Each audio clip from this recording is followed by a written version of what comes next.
यहां अब शुरू कर रहे हैं कंसेप्ट, टॉपिक, फ्लूइड डायनामिक्स।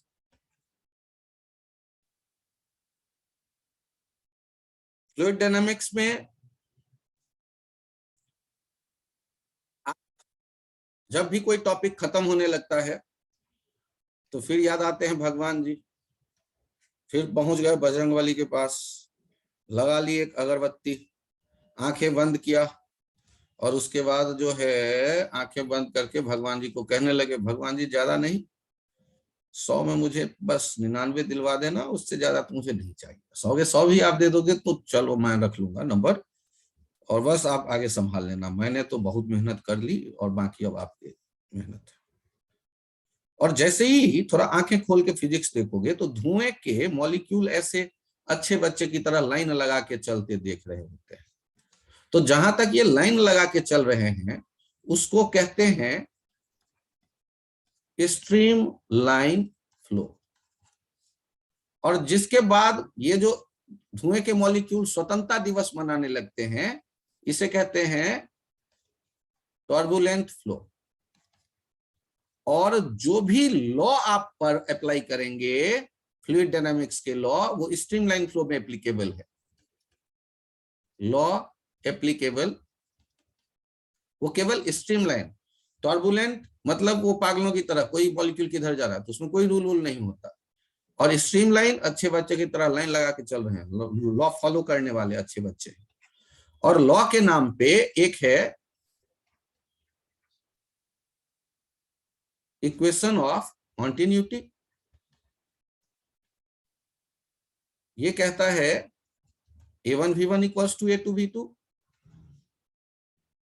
और लॉ के नाम पे दूसरा लॉ है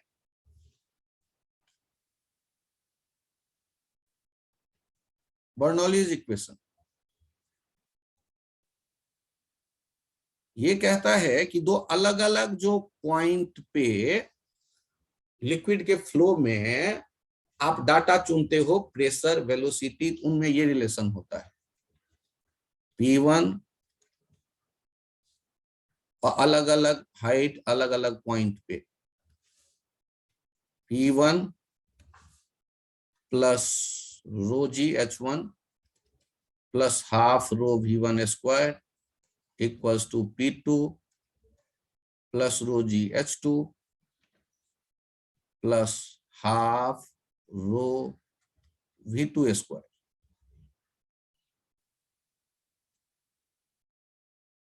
आप इन दो लॉ पे पूरा ये फ्लूइड डायनामिक्स को देखते हैं, इन्हीं दो लॉ।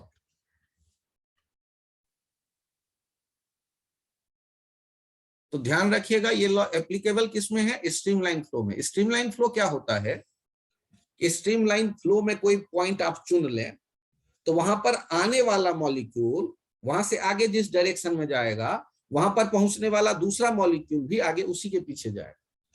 यदि ये ऐसा लिक्विड के हर एक पॉइंट पे आप फॉलो होता देख रहे हैं तो आप कहेंगे स्ट्रीमलाइन फ्लो। मतलब कहीं पे यदि लाइन लगा के मॉलिक्यूल जा रहे हैं और रास्ता सकरा हो गया तो वो क्या करेंगे? वो लाइन सिमट जाएगी और वहां धीरे धीरे सब निकल लेंगे, और रास्ता फैल गया तो लाइन थोड़े से बिखर लेंगे। तो हम लोग ये दो जो गाइडिंग रूल है इन्हीं पे काम करने वाले हैं इस टॉपिक में। पहला जो रूल है ना, ये based on conservation of mass.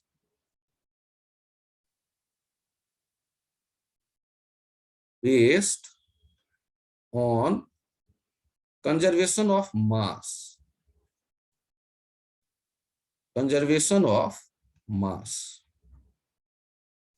और दूसरा जो है इसे कहते हैं based on conservation of energy. Conservation of energy. तो दो रूल हो गए पहले। एक रूल का नाम है कंजर्वेशन ऑफ मास और दूसरे रूल का नाम है कंजर्वेशन ऑफ एनर्जी। एक रूल का नाम है इक्वेशन ऑफ कंटिन्यूटी और एक का नाम है बर्नौलीज इक्वेशन। आप अपना प्रैक्टिकल एक्सपीरियंस ये मुझे ये शेयर करिए अपने साथ, ऐसा होते देखा है या नहीं कि किसी ट्यूब से जब बगीचे में आप पानी दे रहे हो तो ट्यूब का एरिया कम करते हैं तो वेलोसिटी बढ़ जाती है। तो वो यही कह रहा है, पहला वाला यही कह रहा है कि एरिया कम कर दो वेलोसिटी बढ़ जाएगी।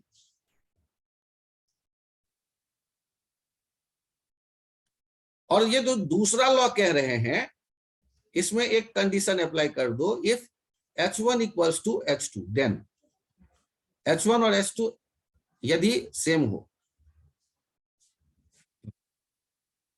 इसका मतलब है that is I when 2 points are in same level, same horizontal level,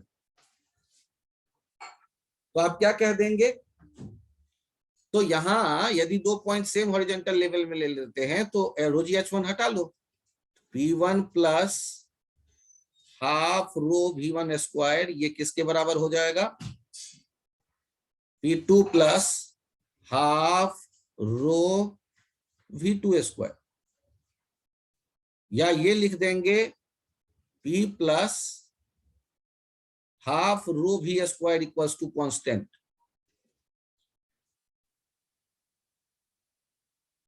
आराम से नोट करिए, P plus half rho V square constant का मतलब यदि दो एक ही लेवल में पॉइंट है तो जहां वेलोसिटी ज्यादा होगा वहां प्रेशर कम हो जाएगी। इस पे आप स्टार मार्क दे दीजिए, बहुत अच्छा आइडिया है, ये बहुत हेल्प करता है।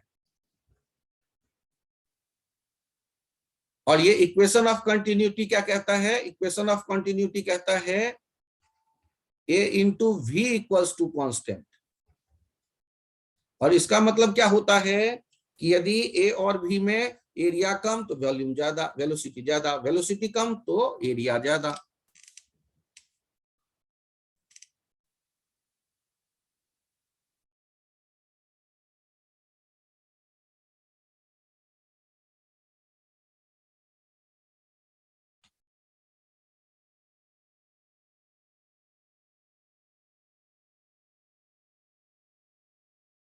हो गया सर। यदि यहां तक आ गए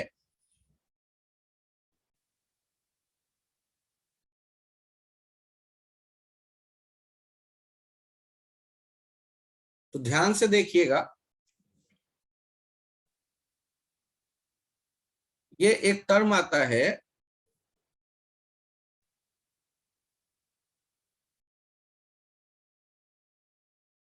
इफ्लक्स वेलोसिटी। ये कहां यूज करते हैं? तो यदि किसी बर्तन में पानी भरा हो और आपने हल्का सा पिन से कहीं छेद कर दिया तो वहां से पानी निकल के बाहर आने लगेगा। ये वेलोसिटी हम ढूंढ रहे हैं। इसी भी को मैंने इफ्लक्स वेलोसिटी मान लो कह दिया।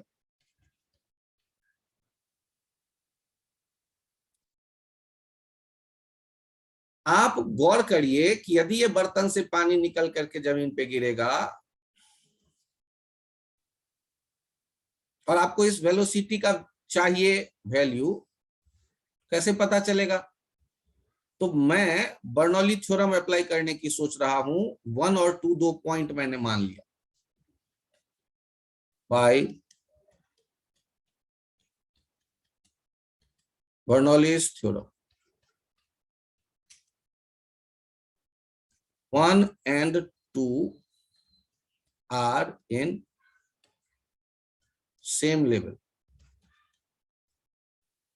तो P1 plus half rho V1 square किसके बराबर लिख दोगे? P equals to P2 plus half rho V2 square. ध्यान से देखिएगा, 1 पे प्रेशर कैसे पता चलेगा? ये तो P0 एटमॉस्फेयर का प्रेशर हुआ, और ये कितना हाइट नीचे है? मान लो H, तो P1 कैसे लिखोगे? P not plus rho G H. P not plus rho G H. अच्छा, 1 वाले पॉइंट पे वेलोसिटी दिख रहा है या 2 वाले पॉइंट पे वेलोसिटी दिख रहा है? 2 पे सर। तो 1 वाला 0 मान लिया लगभग। ये 2 वाला कितना? पी नॉट, क्योंकि वो पॉइंट एटमॉस्फेयर में है 2 वाला, तो वहां जो प्रेशर लिखोगे आप एटमॉस्फेयर का। और यहाँ वेलोसिटी के लिए v दिया गया है, तो v स्क्वायर। पी नॉट दोनों तरफ से कैंसिल आउट हो गया। Rho G H equals to half rho v square, और यहां से v आ गया अंडर रूट 2gh। अरे, ये तो जैसे h हाइट से बॉल गिरता, ये तो वैसा रिजल्ट आ गया। हाँ, ऐसे मान लो जैसे बर्तन के ऊपर में जो पानी का मॉलिक्यूल है वो h हाइट नीचे कूद गया, तो वेलोसिटी आ गया अंडर रूट 2gh।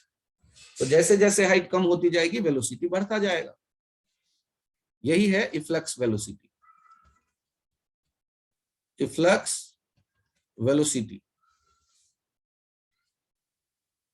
मान लो यदि ये कैपिटल H हाइट होता, तो जो बाकी नीचे बचा हुआ हाइट है ये कितना हो जाता? H minus H. तो पानी को नीचे आने में जो टाइम लगता वो कितना हो जाता? Projectile motion twice H minus H by G. और यदि यहां पर रेंज हम देखते, ये रेंज कैसे निकल के आता? v into t, v x into t या v इंटू टी। तो आपको ये रेंज दिखने लगा। v के लिए अंडर रूट 2gh, और v के लिए, ये t के लिए under root 2h minus H by G. आपको यदि ये कंडीशन बताने को कहा जाए कि ये r मैक्सिमम कब होगा, r मैक्सिमम कब होगा रेंज, यहां आप प्रोजेक्टाइल अब सोचने लगे C से D, projectile motion C to D वाला आइडिया यहां यूज कर रहे हैं। तो टाइम ऑफ फ्लाइट पता चल गया और रेंज पता चल गया। और R मैक्सिमम के लिए याद करो, मैक्सिमम मिनिमा क्या कहता है? h/2 पर होगा। dr बाई dh 0 कर दो, ये डिफ्रेंशिएट करके 0 से इक्वेट कर देते हो, और करने से एक रिजल्ट आता है जो याद रखना है। रिजल्ट कितना हो जाता है? ये h होना चाहिए h/2, तो रेंज क्या होगा? Maximum. h equals to capital H जो टोटल हाइट है बाई 2, तो रेंज क्या हो जाएगा? मैक्सिमम।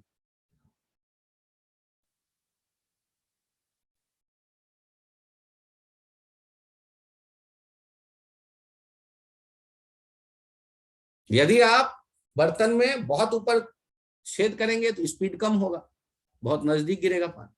बहुत नीचे छेद करेंगे स्पीड ज्यादा है, लेकिन जल्दी वो ग्राउंड को टच कर देगा। तो बीच में यदि छेद करते हैं तो ज्यादा दूर तक जाके गिरेगा, रेंज मैक्सिमम होगा। तो नोट कर लीजिए।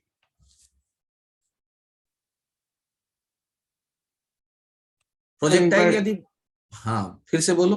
टाइम ऑफ फ्लाइट कैसे निकाला था? हाँ, h माइनस एच हाइट के टावर से यदि कोई पार्टिकल थ्रो करते हैं कितने देर में जमीन पे आता है?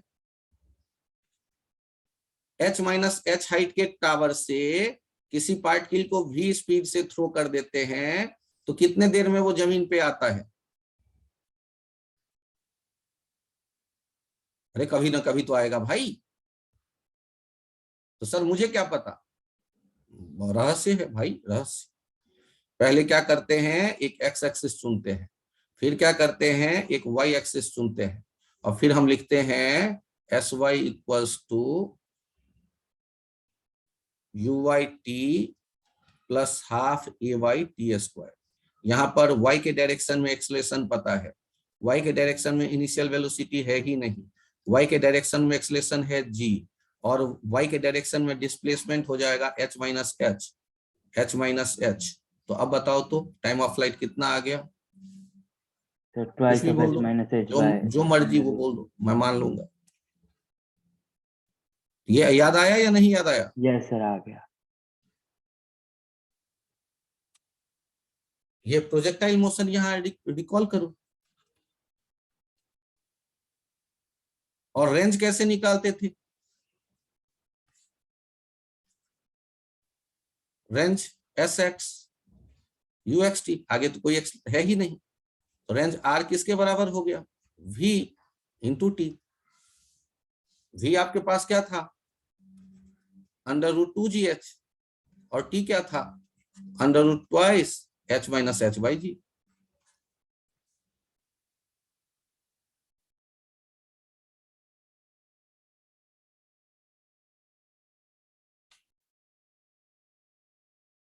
और ध्यान से देखिएगा, h और h माइनस h यदि इंटरचेंज हो जाए तो रेंज सेम आएगा। मीन्स कि किसी बर्तन में, एक और कंसेप्ट यहीं से आ गया बिना किसी कैलकुलेशन के, एक छेद करते हो आप h डेप्थ में, और एक छेद करते हो आप h माइनस h डेप्थ में। h है पूरा कैपिटल H, पूरा पानी भरा हुआ है, और एक छेद करते हो आप h माइनस h में।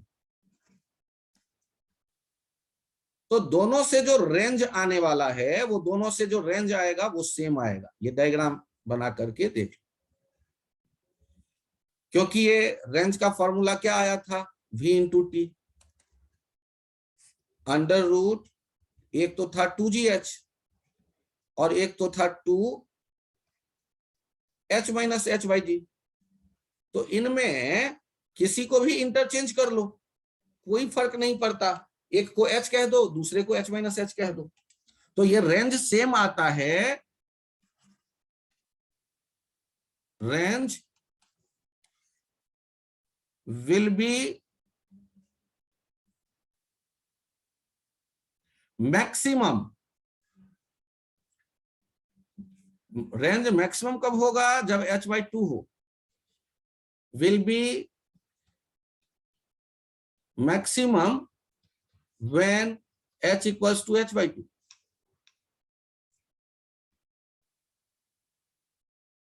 Range will be same when two orifices are at depth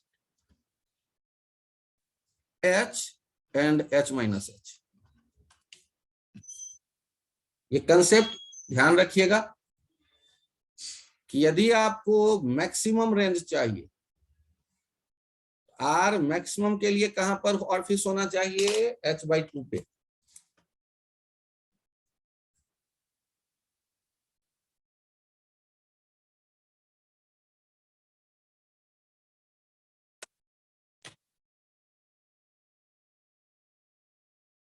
और यदि आपको रेंज सेम चाहिए तो दो ऐसे कौन से होंगे? h और h माइनस h इंटरचेंज हो सकता है, रेंज सेम आएगा। जब h हाइट से गिरा था, जब h हाइट पे छेद था, तो उसके लिए वेलोसिटी कितना था? अंडर रूट 2gh, और टाइम ऑफ फ्लाइट क्या था? Under root 2h minus h by G, और रेंज क्या था? v1 into t1। देखिएगा ध्यान से, जब h माइनस h की बात करते हैं, h माइनस h के लिए वेलोसिटी क्या लिखोगे? Under root 2g h minus h। Time of flight के लिए तो कितने ग्राउंड से हाइट था? h, तो ये t2 हो जाएगा under root 2h by G, और ये रेंज r2 हो जाएगा v2 इंटू t2। और चेक कर लीजिए r1 किसके बराबर आ जाएगा? r2 के। ये दो जगह कहां पर ऑरिफिस होना चाहिए? h और h माइनस h। ये फैक्चुअल क्वेश्चंस हैं, डायरेक्ट दिख जाता है।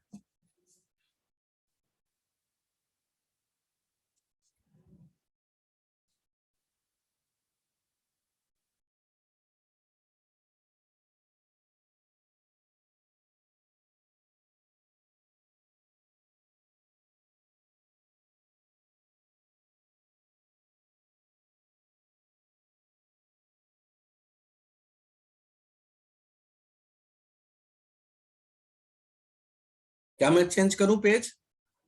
Sir 1 minute.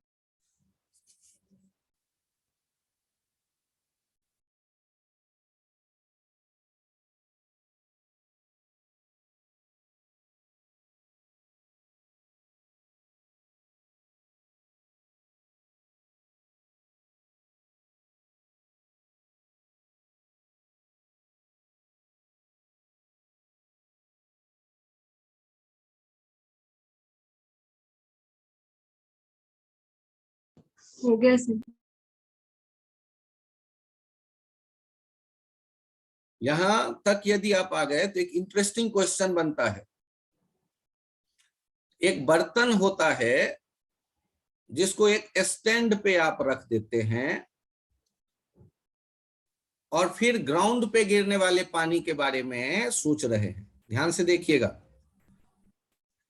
ये है 50 सेंटीमीटर का हाइट का स्टैंड, और ये जो बर्तन है जिसमें पानी भरा हुआ है, उस पूरे बर्तन के हाइट को देख रहे हैं कि वो है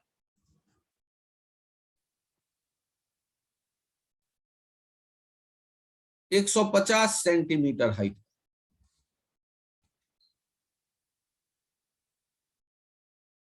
अब आपसे कोई कहता है कि कितने हाइट पे और फिश करूं, ग्राउंड से या टॉप से। ये एच कितना हो कि यहां से निकलने वाला जो ये रेंज आए ना, ये मैक्सिमम हो जाए। आप इस क्वेश्चन को जब भी बनाने की सोचें तो ध्यान रखिएगा कि सॉल्व करते वक्त आप क्या करो, बर्तन मान लो स्टैंड वेस्टैंड नहीं है, बर्तन ही है, 150 सेंटीमीटर का, 50 प्लस 150 दैट इज 200 सेंटीमीटर का, और पूरे में पानी भरा हुआ है, मन ही मन मान लो।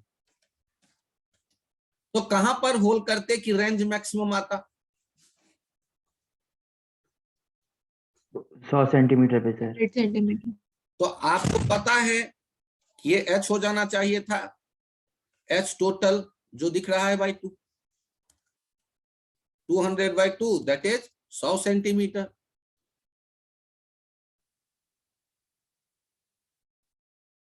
तो आप यही कहिए कि एच होना चाहिए 100 सेंटीमीटर। सर मेरे हिसाब से तो 75 होगा, 150 का था। अरे भाई, ये रेंज के बढ़ाने में यहां नीचे पानी है या नहीं है, क्या उससे कोई फर्क पड़ रहा है? नहीं, ये तो केवल हाइट को हम देख रहे हैं, चाहे पानी के रखकर बढ़ाएं चाहे स्टैंड लगा के बढ़ाएं, हाइट बढ़ेगा तो रेंज बढ़ जाएगी। तो आपको क्या करना है, नीचे पानी है या स्टैंड उससे मतलब नहीं। तो आप क्या कहोगे कि ये जो टोटल, और बाय चांस ऐसा होता कि आपके इस आइडिया से निकलने वाला एच जितना है बर्तन का हाइट उससे छोटा आता, तो हवा में छेद करके तो रेंज वाला पानी मिलेगा नहीं, तो आप क्या कर देते, बर्तन के सबसे निचले सिरे पे छेद कर देते, और कोई ऑप्शन ही नहीं हो। मैं फिर से बताऊं, एच 100 आया जबकि बर्तन 150 है, तो छेद करोगे तो बर्तन में छेद होगा। लेकिन यदि कहानी कुछ और होता कि मान लो 150 ये स्टैंड, ये 200 का स्टैंड होता, 200 सेंटीमीटर, तो वो 350 हो जाता, या 250 सेंटीमीटर का स्टैंड होता हाइट का। पानी और स्टैंड मिला करके कितना हो जाता, 250 और 150, 400। उसका आधा करते तो क्या होता, 200 पे छेद करोगे तो पानी मिलेगा क्या बर्तन में आके? तो 150 का ही है बर्तन एक्चुअल में, जबकि आपके कंसेप्ट हमने जो दिया उस कंसेप्ट से आपको 200 पे छेद होना चाहिए। तो 200 पर पानी तो मिलेगा ही नहीं। जब एक्चुअल में आके मैं ढूंढूंगा 200, तो एक्चुअल में आके मैं ढूंढूंगा 200, तो 200 पे तो पानी नहीं मिलेगा, क्योंकि वो 250 सेंटीमीटर नीचे से तो ये था, और बर्तन केवल 150 सेंटीमीटर था। तो हम क्या कर देंगे, बर्तन के एकदम निचले सिरे पे कहेंगे कि छेद कर दो, इस बर्तन से यही छेद करने पर मैक्सिमम रेंज आएगा। लेकिन ऐसे क्वेश्चन नहीं पूछे गए हैं। पूछे जाने वाले हैं भविष्य में। स्टैंड यदि है, आप कंसेप्ट यही फॉलो करोगे, और एक्स जहां पर आप छेद करना जा रहे हो वो यदि बर्तन में नहीं, लेफ्ट साइड में आके एक्चुअल में देख रहे हो वो बर्तन में नहीं पहुंच रहा, बर्तन से नीचे चला गया, तो बर्तन का सबसे निचला सिरा जितने हाइट पे है वो ले लेना। कुछ बच्चों के तो समझ में आ गया होगा, घबराओ मत। चित्र बना लिया था क्या? Yes sir. ये चित्र बना लो। ये सीधा सा आप तो पहले ये पूछेगा, उसके बाद वो बर्तन स्टैंड का हाइट बढ़ाएगा। पहले यही बन जाए किसी के एग्जाम में तो बहुत है। ये वैसे भी सोच करके देखो ना यार, नहीं कुछ आए तो फिर आप मैक्सिमम मिनिमम अप्लाई करना जैसे डिराइव किया जाता है, लेकिन वो अभी टाइम वेस्ट मत करो। ये सीधा सा आइडिया है, पूरा पानी भरा मान लो और देख लो, h/2, कहानी खत्म।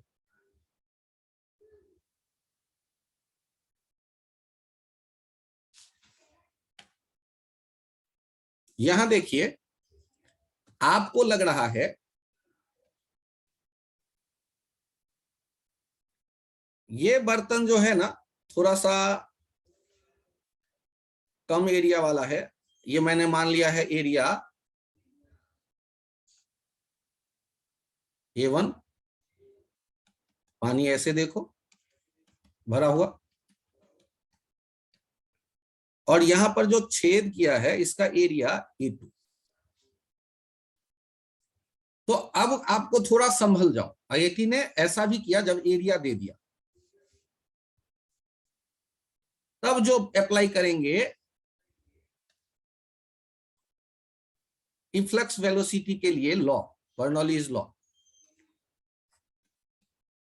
ये बर्नौलीज थ्योरम, ये इफ्लक्स वेलोसिटी कितना होगा हम जानना चाहते हैं। तो इसको सॉल्व करते वक्त क्या करना है, दो पॉइंट जो लेंगे ना, वो एक आप यहां लीजिए, ऊपर पानी जहां तक आया हुआ है, चूंकि विजुअलाइज हो तो मैं यहां दे देता हूं।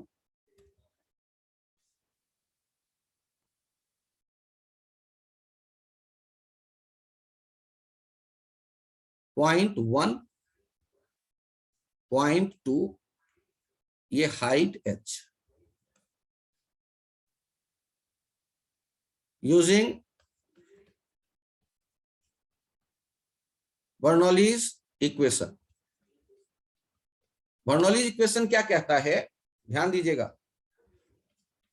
P1 plus rho g H1, अलग अलग हाइट है तो H सोचना पड़ेगा, plus half rho V1 square, P2 plus rho जी H2 plus half rho V2 square. P1 तो एटमॉस्फेयर हो गया, क्योंकि वहां भी एटमॉस्फेयर ही मौजूद है, एयर। यहां पर लिक्विड है, बाहर भी वही लिक्विड है रो वाला।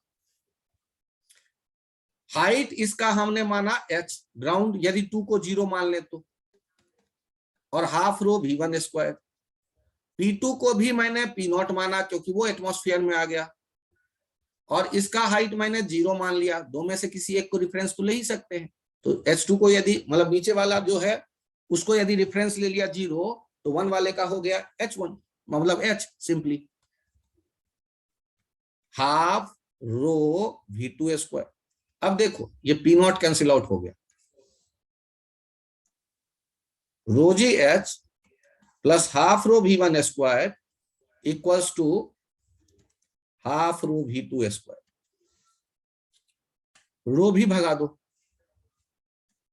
GH plus half V1 square equals to half V2 square.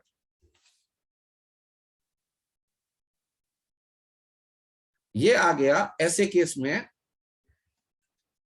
V2 square equals to V1 square plus 2GH। अरे सर ये तो काइनेमेटिक्स वाला दिख रहा है। सही भाई, ऊपर वाला सर 1 को आप इस बार स्पीड आते कैसे देख रहे हो, क्योंकि बर्तन पतला है तो पानी यदि कम होगा तो बर्तन का पानी का लेवल नीचे आएगा, तो निश्चित रूप से 1 का नीचे की तरफ एक स्पीड है।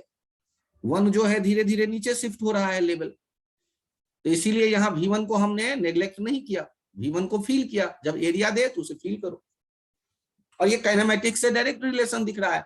और कहां से आया, बर्नौली इक्वेशन से या एनर्जी कंजर्वेशन से। और अब आगे देखिएगा, इक्वेशन ऑफ कंटिन्यूटी कुछ हुआ करता था,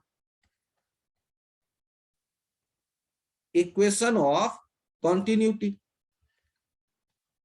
ये जो ए भी होता है ना, ये होता है D volume by D T. A है मीटर स्क्वायर और वी है मीटर पर सेकेंड, मीटर क्यूब पर सेकेंड, मतलब वॉल्यूम के फ्लो का रेट। ये डी ए इंटू वी का वैल्यू होता है, मीटर क्यूब पर सेकेंड। तो अब आप क्या लिखोगे, A1V1 इक्वल्स टू A2V2। आपको V2 चाहिए तो V1 के बदले क्या लिख सकते हो, A2V2 बाई A1। यदि इसको यहां यूज कर दें तो जो रिजल्ट निकल के चला आएगा, V2 square minus V1 square equals to 2GH, या V2 square minus A2 by A1 into V2 का square equals to 2GH। V2 square bracket में हो गया 1 minus A2 square by A1 square equals to 2GH। तो V2 का value यहां से भी दिखने लगा, एक 2GH upon 1 minus A2 by A1 का स्क्वायर, 1 माइनस, फिर से लिख दूं, 1 माइनस A2 बाई A1 का स्क्वायर। अब यदि ऐसा हो कि A2 is far far less than A1, A2 by A1 का स्क्वायर जो है ये फार फार लेस देन 1 हो जाएगा। तो 1 minus A2 square by A1 square को आप लगभग 1 लिख देंगे, तो V2 हो जाएगा सिर्फ अंडर रूट 2GH। ये तो आपने पहले भी डिराइव किया था कि V2 हो जाता है अंडर रूट 2GH, लेकिन ये कब, जब एरिया की कोई चर्चा नहीं की गई। आपको लग रहा है A1 बहुत बड़ा है, A2 बहुत छोटा है, तो 99% केस में यही यूज होगा। 99% केस में यही यूज होता है, अंडर रूट 2GH V2। लेकिन IIT ने ये भी एक बार पूछ दिया था एरिया दे करके, तो आपके पास दो ही तो लॉ हैं, दोनों अप्लाई कर देते हैं।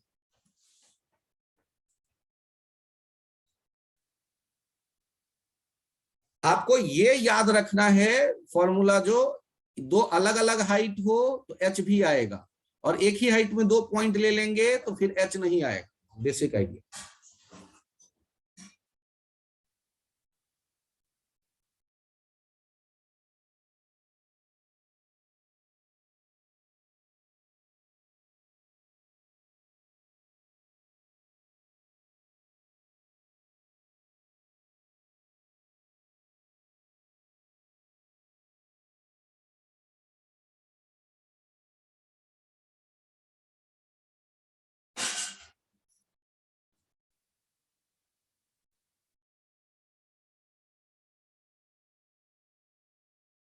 ये अप्रोक्सीमेशन वाली कहानी थी।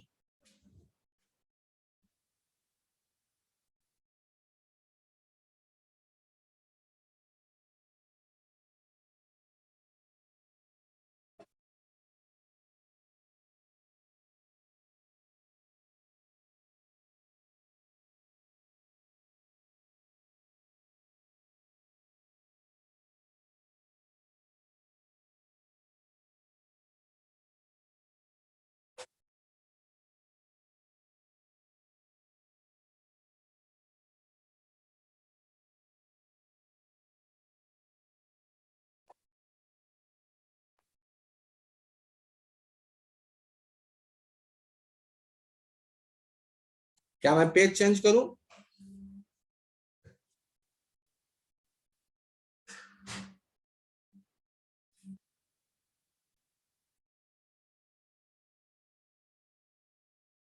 क्या मैं पेज चेंज करूं? यस सर, हो गया।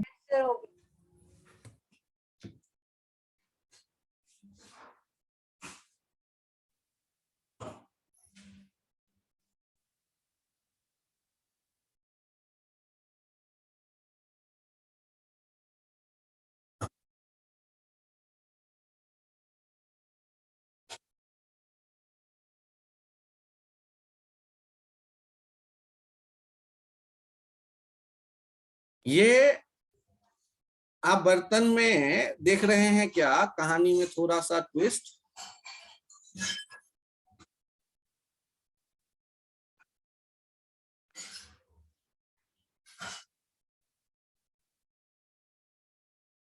ये है H, यहां है लिक्विड रो, और ये है 3 रो, और ये है 2H, और यहाँ H नीचे आपने ऑर्फिस किया, लेकिन यहाँ पर लिक्विड का डेंसिटी है 5 रो। 3 इमिसेबल लिक्विड है यहाँ पर, 3 इमिसेबल लिक्विड है यहाँ पर, मतलब एक में आपने ये भरा हुआ देखा, एक में आपने ये भरा हुआ देखा,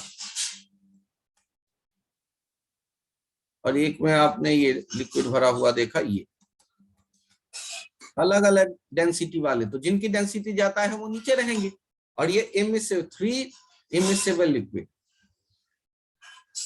3 इमिसेबल जो मिक्स नहीं हो रहे हैं लिक्विड। अब ऑर्फिस से जो बाहर आएगा लिक्विड, उसका वेलोसिटी क्या होगा, ये हम जानना चाहते हैं। ये तो बन गया एग्जाम्पल। हम जब इसे सॉल्व करना चाहेंगे तो सबसे पहले क्या करेंगे,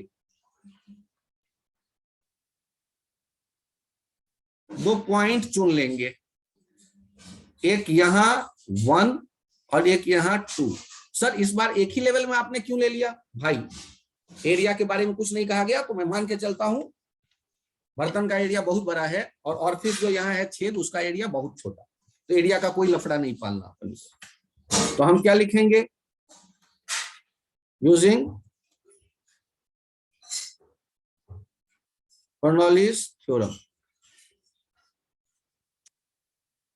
इन सेम लेवल पॉइंट।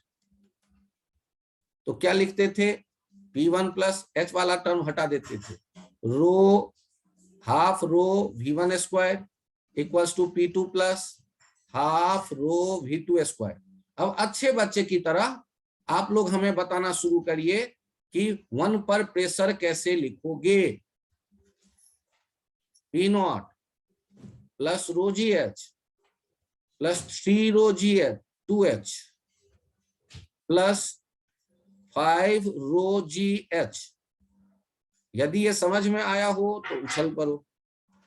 और वेलोसिटी वहां नेग्लेजेबल, बाहर आते हो प्रेशर P0, और वेलोसिटी हाफ इंटू रो कौन सा, 5 रो V स्क्वायर। सर तो बाहर वाला 5 रो क्यों लिया? अरे जो लिक्विड बाहर निकल के आया उसी का डेंसिटी लोगे, और ये P0 काट के भगा दिया, रो GH। साथ में कौन आया है, ये रो G 2H और 5 rho into G into H, तो टोटल कितना हो जाएगा, रो GH प्लस 6 रो GH, 6 और 1 7 और 7 5 12 रो GH। 12 रो GH किसके बराबर हो गया, हाफ इंटू 5 रो V स्क्वायर। रो कैंसिल आउट हो गया, V हो गया अंडर रूट 24 GH बाय 5। क्या ये बर्नौली थ्योरम मान लो कि आप अप्लाई करना सीख रहे हैं या लगभग सीख गए हैं? Yes sir.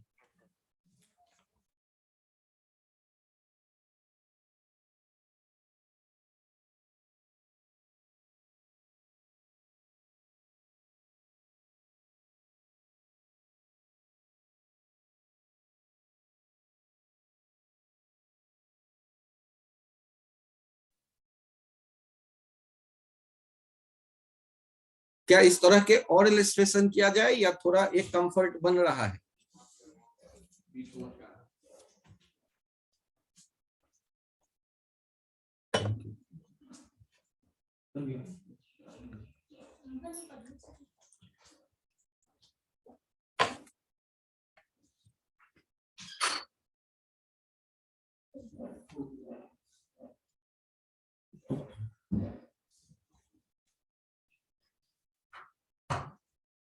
यहां तक यदि आप आ गए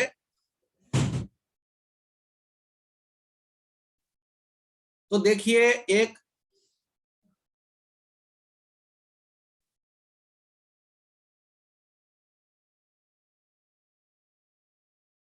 ये पाइप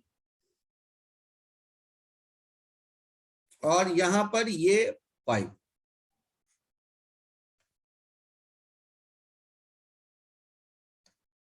क्या लग रहा है आपको कहां पर वेलोसिटी ज्यादा होगा? इनर एरिया ये में। बताना है। इधर है A1 और इधर है A2 पाइप का area of cross section. Liquid flow भी कर रहा है, यहां पर स्पीड है V1 और यहां पर स्पीड है V2। बताइए कौन सा स्पीड ज्यादा होगा? B2। अब ये जो कंसेप्ट आपके सामने आ रहा है, इस कंसेप्ट में ध्यान दीजिए। यदि आप इस पॉइंट को कहते हैं 1 और इस पॉइंट को कहते हैं 2, तो आप देखिए बिटवीन 1 एंड 2 आपको पहला कौन सा रिजल्ट याद है? A1 V1 equals to A2 V2 या AV कांस्टेंट, ये पहला रिजल्ट याद है। और दूसरा कौन सा याद है?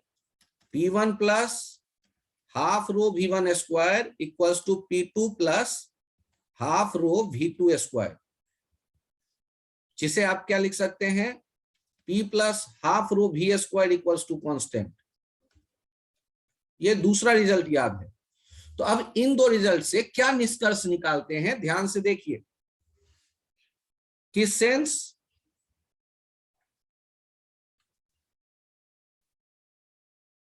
A1 is greater than A2 implies that V1 is less than V2 because AV constant। क्या ये idea clear? Since now V1 is less than V2 implies P1 is greater than P2 because P plus half rho V square constant। मतलब क्या होगा? 1 वाले पे velocity कम है और P plus half rho V square constant है, तो यदि V कम हुआ तो P बढ़ जाएगा, तो प्रेशर ज्यादा होगा।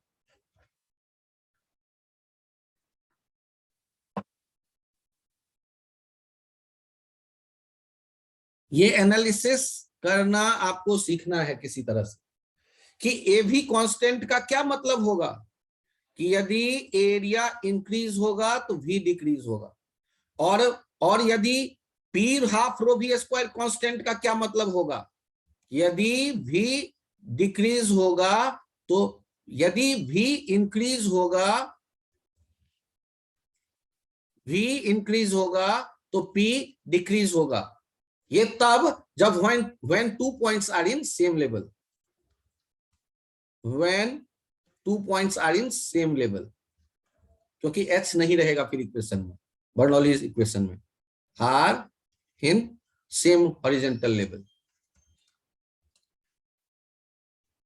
क्या ये दोनों फॉर्मूला एक साथ आप दिमाग में ला पाएंगे?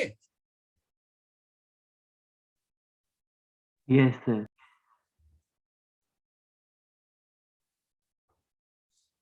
सोचो, म्युनिसिपैलिटी ने या नगर निगम ने आपके शहर में पानी वाली पाइप ऐसे ही लगवा दी और फिर टेलीफोन वाले आए, पाइप को फोड़ के चले गए। और जैसे ही पाइप फूटता है तो वहां फव्वारा बनेगा। आपको अब ये सोचना है कि कहां वाले फव्वारे की ऊंचाई ज्यादा होनी चाहिए। 2 वाले पॉइंट के फव्वारे की ऊंचाई ज्यादा होनी चाहिए या 1 वाले पॉइंट के फव्वारे की ऊंचाई ज्यादा होनी चाहिए। तो ध्यान से देखिए, जहां पर आप प्रेशर ज्यादा देख रहे हो वहां पर ही ना लिक्विड कॉलम की हाइट ज्यादा होगी। जहां पर प्रेशर कम देख रहे हो वहां पर लिक्विड कॉलम की हाइट कम होगी। सर ये क्या बला हुई? अच्छा चलो एक काम करो, फव्वारा बनाने के बजाय आपने क्या किया, आपने क्या किया,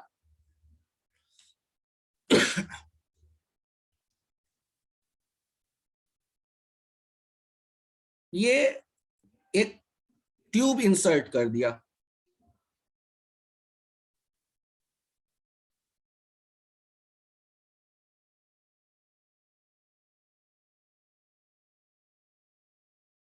फव्वारा बनाने की बजाय क्या किया आपने,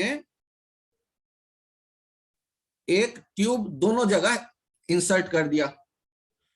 तो P1 और P2 कैसे लिखोगे आप? ध्यान से देखो, P1 आप लिखेंगे P0 plus rho g H1 और P2 आप लिखेंगे P0 प्लस रो जी H2। और आपके पास रिलेशन क्या आया है? P1 is greater than P2, V1 is less than V2, P1 is greater than P2। तो इससे क्या आ जाएगा, rho g H1 is greater than rho ji H2, P0 P0 तो कट जाएगा, H1 is greater then H2। ये भी result आ गया। इसका मतलब जहां पर प्रेशर ज्यादा होगा वहां पे हाइट प्रेशर ज्यादा होगा वहां पर कॉलम जो बनेंगे उसकी जो ऊंचाई मिलेगी हमें वो क्या मिलने वाली है? सर लिक्विड कॉलम जो है वो अलग रंग का क्यों दिख रहा है? बड़े अच्छे बच्चे, लो वही वाला लिक्विड आया है। जब आपने फोर के इसे भेज दिया भीतर तो वही लिक्विड आया होगा और कहीं ना कहीं आके वो लिक्विड रुका होगा। तो हाइट के बारे में क्या कहोगे? जहां प्रेशर ज्यादा है ना वहां कॉलम की जो हाइट होगी वो ज्यादा होगी। क्या ये बहुत मुश्किल काम है या समझ में आ गया?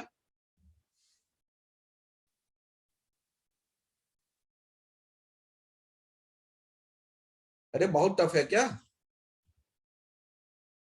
नो सर आ गया। नोट कर लो, आगे बढ़ो।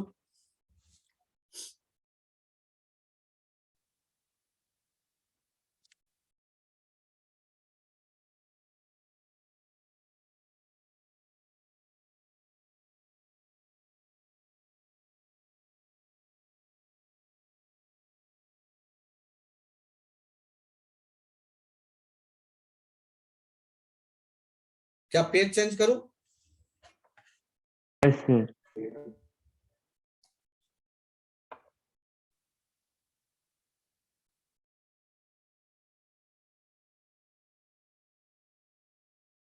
यहां पर एरिया है A और स्पीड है 12 मीटर पर सेकेंड। और आगे जब बढ़ते हैं एरिया हो गया है A/2। तो यहां से जो लिक्विड बाहर आएगा उसका स्पीड क्या होगा?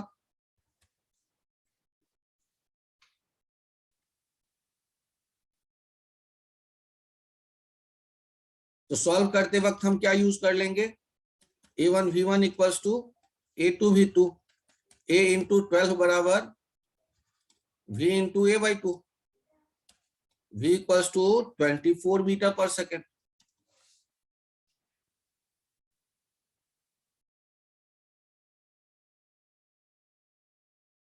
AV का जो यूनिट होता है मीटर क्यूब पर second, it is d volume by dt।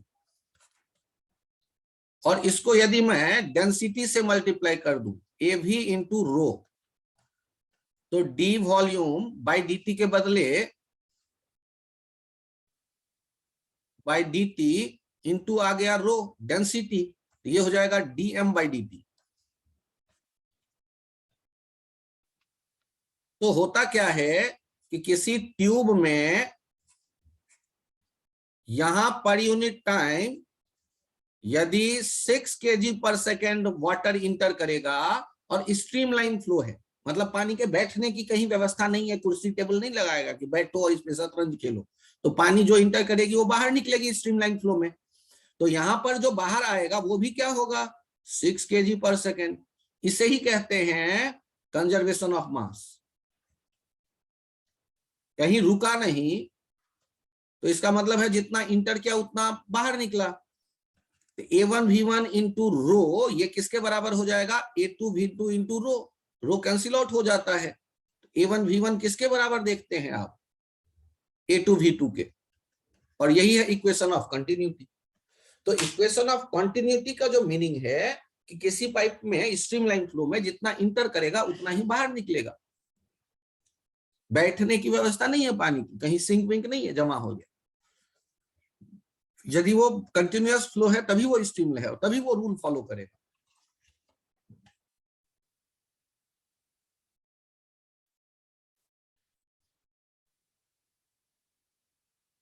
और एक आप लोग जानते हैं ना, आप नहीं जानते, आपको मैं बताता हूं एक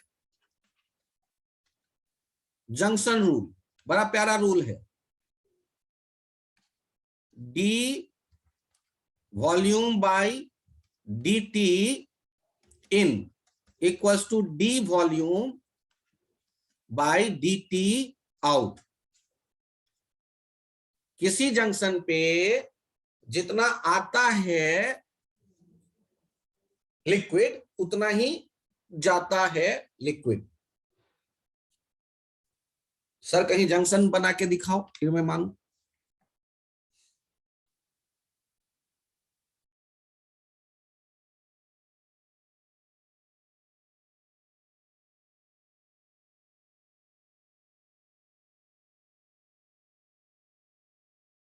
पेज चेंज करूं, पेज चेंज करूं। Sir 1 minute.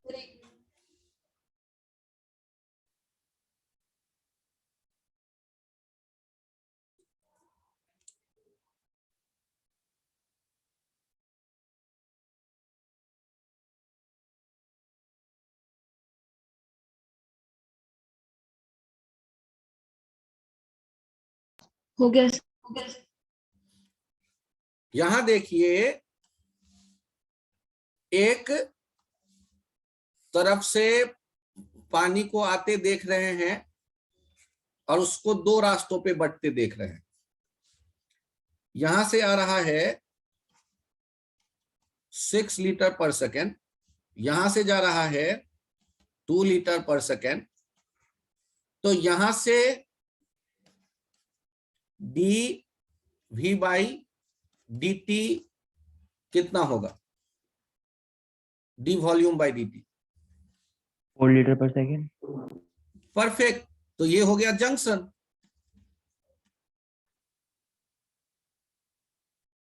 dv by D t in equals to dv by D t out.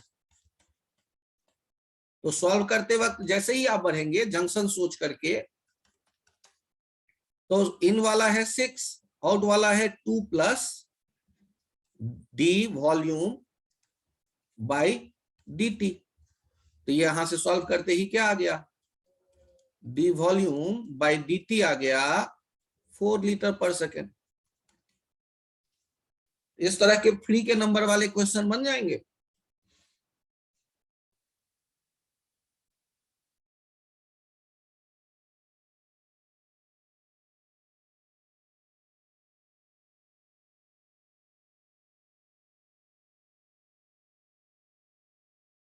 इसी को ऐसे भी लिख सकते हैं, यहां एक कंसेप्ट को थोड़ा और इलेबोरेट कर लीजिए।